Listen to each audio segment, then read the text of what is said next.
తప్పనిసరుడు ఉదవతుడు నరేంద్ర మోడీ ఉత్తరప్రదేశ్ వాటి కాంటాక్ట్ అటువంటి 1,00,000 కోట్ల శ్రీమంతులు అయిపోయినాడు. ఎట్లయితాడు అప్పుడంగా మరి అతిశయం అనుదానం చేసినట్టుగా నరేంద్ర మోడీ ప్రదేశంలో అంటే మన సహజ వనరులు బొగ్గు గ్యాస్ నిక్షేపాలన్నీ వాళ్ళకి అట్టబెడితే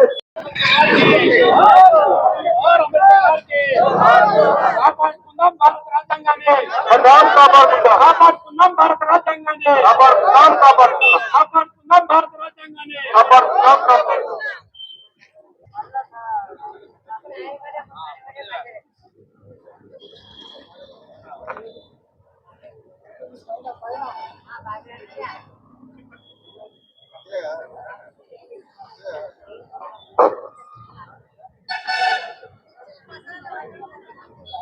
అంబేద్కర్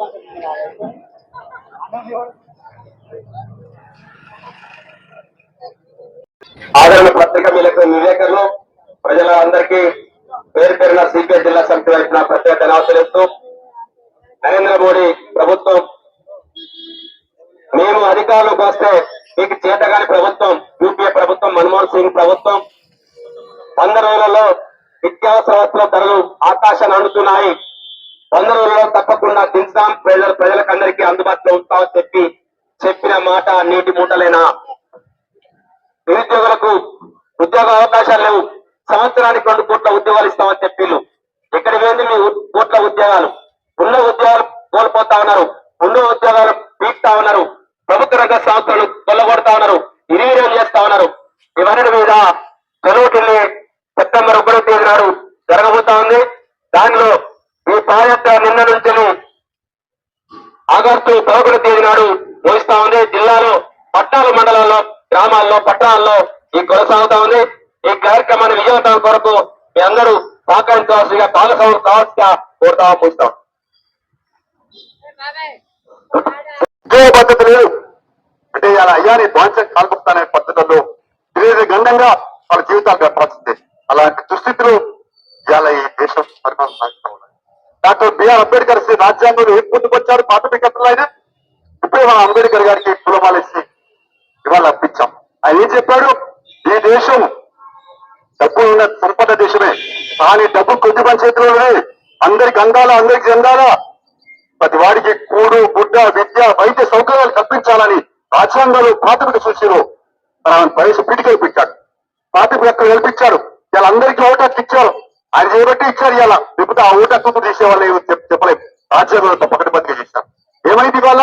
విద్య ఏమైంది? కార్పొరేటిక్ కథ అయిపోయింది. ప్రభుత్వాలు దుర్పేసుకుంటా ఉన్నాయి. ఇప్పుడు ఫీజు రియంబర్స్మెంట్ కట్టాల్సింది మన తెలంగాణలో. ఫీజు రియంబర్స్ కట్టకపోతే నాకు చాలా మంది పూజ చేస్తాను, అయ్యా సర్టిఫికేట్ ఇస్తలేరు. మేము పైకి ఎక్కడికి నౌకరీ పోదామంటే లేకపోతే ఇక్కడ ఇంట్లో 5,000 చదువుదామంటే సర్టిఫికేట్ ఇంజనీరింగ్ పాస్ అయినారు, సర్టిఫికేట్ ఇస్తలేరు. లేదా హై స్కూళ్లలో డిగ్రీ కాలేజీలలో సర్టిఫికేట్ ఇస్తారని చెప్తా ఉన్నారు. అంటే ఎటువంటి పోతుంది పాలకులు? ఎన్ని ఇవ్వలు పెట్టాలో ఫీజు రియంబర్స్మెంట్ ఓట్ల కొరకు పెట్టినారు. రాజ్యాంగం చెప్తున్నది నిజమే, రాజ్యాంగం కాదు, కోర్టు ముఖ్యం కాబట్టి పెట్టినారు. ఇప్పుడు దాన్ని కూడా అమలు చేస్తలేరు. పేదవాడి బతుకు ఏమైతుందంటే అది సర్టిఫికేట్ ఇయ్యడా, మీరు తల్లిదండ్రులకు డబ్బు లేదా, ఏం చేయాలి? ఇది కుదో పెట్టుకొని మళ్ళా ఫీజు కట్టే పరిస్థితి వచ్చింది. ఎటువైపోతుంది దేశం అనేది ఇలా ఫీజు బకాయిలు, విద్య కార్పొరేటీకరణ, పేదవాడికి అందుబాటులో లేదు, రకరకాల గురుకుల రాకుల రీకుల మాటలు తప్ప చేతుల అమలు మానేటువంటి పరిస్థితి. వైద్యం చెప్పనక్కర్లేదు, కార్పొరేట్ వైద్యం. ఇది ఇక్కడే ఈ మండలానికి సంబంధించిన మంచాల రమాదేవి ఆమె అందర ఆమెకు హార్ట్ స్ట్రోక్ వచ్చి 2 స్టంట్లు వేసినారు. ఆరోగ్యశ్రీకి దగ్గర ఇంకో 2 ఎకరే బతుకుతుంది. 2 ఏమంటున్నాం? అప్పుడు ఏం చేయాలా? మన దగ్గర దృష్టికి వస్తే మేము వెంటనే మరి ఆదర్శ శ్రీనివాస్ ఫోన్ చేస్తే, కమిషన్ ఫోన్ చేస్తే మేము మాట్లాడి చెప్పి ఇప్పుడు దాని ఆరోగ్యశ్రీ కింద 5 రౌండ్స్ చేస్తాం. అంటే ఎటువైపోతుంది? ఎవరో మాట్లాడాలి అంటే ఆరోగ్యశ్రీ అంటే అన్ని మొత్తం పేరా ఇంకా ఎక్కడ వ్యవస్థ ఉన్నది అని చెప్పి అడుగుతాం అంటే వైద్యం అందుబాటు లేదు, విద్య అందుబాటు లేదు, ఉపాధి అవకాశాలు లేవు, ఏమి లేవు. ఇక దాడులు మీ అందరూ తెలుసు, దాడులు ఎంత అడ్డగోలు వెళ్ళిపోతున్నాయో మీకు తెలుస్తలేదు. మంచి విధానం ఎట్లా అయిపోయింది, ఇతర బస్సు ధర ఎట్లా పెరిగిపోయింది. ఆఖరి మీరు చూస్తున్నారు కదా ఇలా డీజిల్ వాడకం, పెట్రోల్ వాడకం ఎక్కువ అయిపోయింది. పెట్రోల్ డీజిల్ ధరలు రోజు రోజు పెరుగుతున్న పరిస్థితి వచ్చింది. గ్యాస్ సిలిండర్ ధర 1200 1400 పెరిగిపోతే ఇంకా వాణిజ్య పైన అయితే అడ్డగోలుగా 4000 వరకు పెరిగిపోతే ఇక సామాన్యుడు ఎక్కడ కొనుగోలు చేసుకుంటాడు, ఎక్కడ బతుకుతాడు, ఎట్లా భార్య పిల్లలు దాచుకుంటాడు, ఎట్లా ఆయన ముందుకు పోతాడు అనే విషయం ఆలోచిస్తాం. ఇక ఇల్లు పక్కా ఇల్లు అందరికి ఇల్లు కట్టాలని ఎప్పుడూ చెప్తున్నారు రాజ్యాంగం. ఏమి ఉండేవి అడుక్కోవాలి. ఇద్దరు ఇల్లు తెలంగాణలో కాంగ్రెస్ ప్రభుత్వం మళ్ళీ కేసీఆర్ డబుల్ బెడ్రూమ్ వాడికి అంత లేదు, చెత్త లేదు. ఇందిరా ఇల్లు తిరిగి వచ్చేసి పర్పస్. అసలు పేదవాడికి అందరికి అరువైన వాళ్ళకి ఎందుకు ఇయ్యారు ఇందిరా బిల్లు? ఎందుకు ఇయ్యారు మీరు?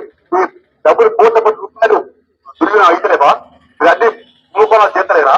ఎక్కడ పరిపాలన. అందుకనే పేదవాడికి వచ్చేసరికి మాత్రం అదే ఉన్నోళ్ళకి అది డబ్బు ఉంటుంది, కాంట్రాక్టర్లకు వాళ్ళ వీళ్ళకి ఇష్టం డబ్బు ఉంటుంది. సరే ఇప్పుడు అందరికీ పెళ్లింగ్ ఉన్నాయి అనుకోండి ఒక భాగం. మాజీ సర్పంచులు కూడా పాపం 5 ఏళ్ళు కూడా వాళ్ళు కూడా చచ్చిపోయే పరిస్థితి. మన బాంధాపురంలో ఒక మన పిల్లల సంపద దాన్ని సూసైడ్ చేసి చచ్చిపోయినాడు. ఎందుకు? బిల్లు రాక పనిచేసిన బిల్లు రాదు. ఇలాంటి దృష్టికి ఎట్లా ఎన్నాళ్ళు పరిపాలన నేను వస్తాను. అందుకనే ప్రజల్లో అభివృద్ధి చైతన్యపరచడానికి యువకులారా కళ్ళు తెరవండి, యువకులారా ఆలోచించండి, భవిష్యత్తు బాట్ అయ్యండి. భవిష్యత్తు అంతా మీదే. కాబట్టి ఇవాళ భారతదేశంలో ఉన్నటువంటి బీజేపీ ఎన్డీఏ ప్రభుత్వం మతోన్మాదం పేరుతో ఉన్మాదాన్ని రెచ్చగొడుతూ తర్వాత శ్రీరామ్ రామ మందిరం అయోధ్యలో కట్టినారు. మనం అందరం వ్యతిరేకమా? రాముడు రామరాజ్యం, రాముడు మంచివాడు, బుద్ధిమంతుడు. కానీ ఆ రాముని పేరుతో ఇక్కడ ఏం జరుగుతుంది? ఆ రామాయణంలోనే 70 సార్లు చోటు జరిగింది. అంటే ఎక్కడికి పోతున్నాయి ఈ పాలకు? అది కూడా నరేంద్ర మోడీ నియోజకవర్గం అని కూడా మనం ఆలోచించాలి. ఆయన గెలిచిన ప్రాంతంలో మరి వాళ్ళ దుస్థితి అట్లా ఉన్నది. అంటే ఆఖరికి రాముని కూడా రక్షణ లేదు. గుళ్ళ సొమ్ము కూడా గురిచ్చే పరిస్థితి వస్తే ఇది ఎటువైపోతుంది పరిపాలన? జవాబుదారులు ఎక్కడుంది? బాధ్యత ఎక్కడ నేను అడుగుతా ఉన్నా. అందుకని ఇలాంటి సమస్యల పైన నరేంద్ర మోడీ నీకు ఇంకా కొనసాగే హక్కు లేదు. ఇప్పుడు ఇవాళ ఈ మధ్య చూస్తా ఉన్నాం, నీటి పేపర్ లీకేజ్ అయితే ఏమైంది ఇవాళ చూస్తాను కదా. విద్యార్థులంతా కన్నెర చేసి జంతర్ మంతర్ దగ్గర వేలాది మందిగా లక్షలాది మందిగా కదిలితే అప్పుడు మరి నరేంద్ర మోడీ కళ్ళు వెళ్ళాల్సి వస్తా ఉంది. అనేక మంది విద్యార్థులు సూసైడ్ చేసుకున్నారు, చనిపోయినారు. ఇప్పుడు వాళ్ళందరూ మీద కేసులు పెట్టి చేస్తారు. నేను క్షమిస్తా ఉన్నాను, నన్ను తిట్టినారు, నా భార్య తిట్టినారు, నా తల్లి తిట్టినారు, నన్ను తిట్టినారు అని ఆయన పులుగుతా ఉన్నాడు. ఆయన కానీ ఫీల్ అవుతా ఉన్నాడు. కానీ మరి ప్రజల బతుకులేది. నువ్వు ప్రధానమంత్రి కావచ్చు, నువ్వు ఒక మనిషి, నీకు ఒకటే ఒకటి ఉంది, మిగతా వాళ్ళకి ఒకటే ఒకటి ఉంది. కానీ వీళ్ళు మనిషి కదా, వీళ్ళ పరిస్థితిని ఇలాంటి అనేకమైనటువంటి పరిస్థితులు మనం స్పందించాల్సిన అవసరం ఏర్పడతాం. అందుకనే వాళ్ళ ఆ నీటి పరీక్షల మీద ఇప్పుడు ఆఖరికి ఏమైంది, ఆ లీకేజ్ మీద చట్టం తీసుకొచ్చి ఎప్పుడు చట్టం దొంగలు పడ్డాక 6 నెలలు కుక్కలు ఉడిగినాయన వెనుక సామెత అట్లా. అంటే ఎంతో మంది చచ్చిపోతే గానీ మీరు దాని మీద చట్టం చేయరా? ఇదేనా మీ పరిపాలన అని అడుగుతా ఉన్నాం. ఇంకో అందరూ తెలుసు ఇవాళ ఈవీఎంల ద్వారా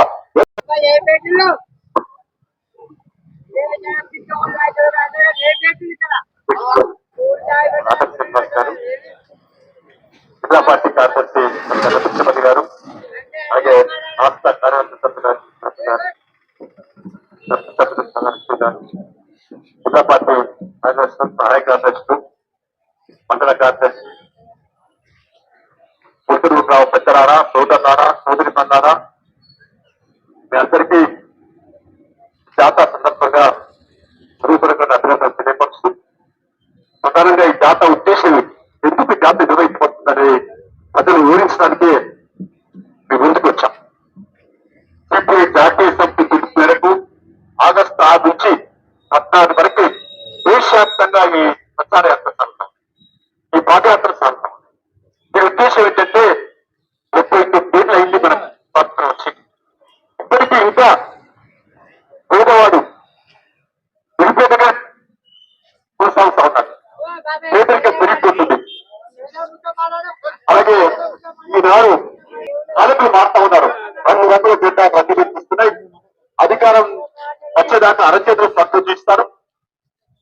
గద్దెరెక్కిన తర్వాత ప్రజలు గద్దెరిచ్చే పరిస్థితి.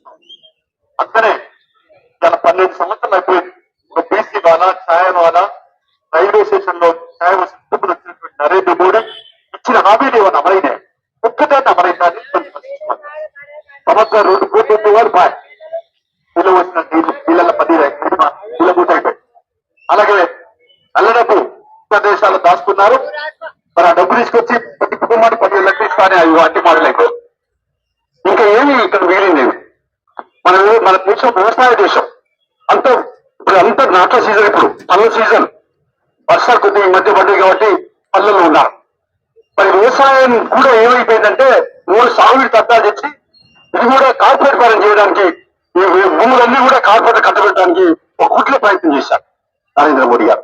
ఆ 3 సాగునీటి చట్టాలను రద్దు చేయడానికి పెద్ద ఎత్తున రైతులు రైతు సంఘాలు ఆందోళన చేసి 750 మంది రైతులు చనిపోయిన తర్వాత అప్పుడు నరేంద్ర మోడీ దేశానికి క్షమాపణ చెప్తున్న రైతులకు చెప్పాడు.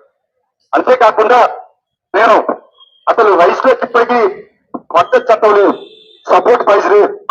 అంటే మద్దతు ధర చట్టం ఇప్పుడు ఇవాళ గిట్టుబాటు ధరలు కాదు, మద్దతు ధర కూడా లేదు. ఏదో మద్దతు ధర ప్రభుత్వాలు ప్రకటిస్తే తప్ప దీన్ని శాస్త్రీయంగా లెక్కలేసి ఈ మద్దతు ధర ఇదో ఇంత ఖర్చు అవుతుంది, ఇంత రైతు పంటకు ఎకరానికి ఇవ్వాలి, ఒక క్వింటాల్కి ఇవ్వాలని చెప్పే పరిస్థితి లేదు.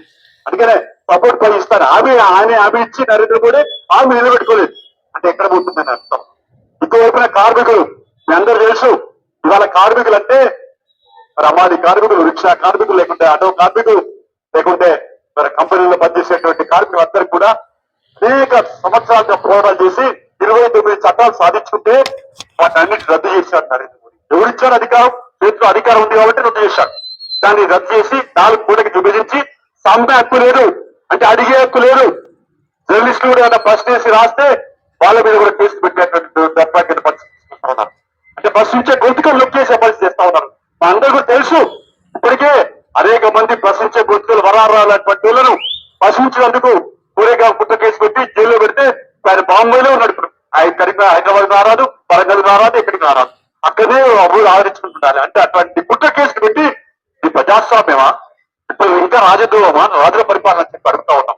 అంతేకాకుండా ఇవాళ ఎస్సీ, బీసీ, ఎస్టీ, మైనార్టీలకు సంబంధించి సామాజిక న్యాయం పోబడింది. ఇవాళ పిలిచే చట్టం వచ్చింది, మన అందరూ తెలుసు.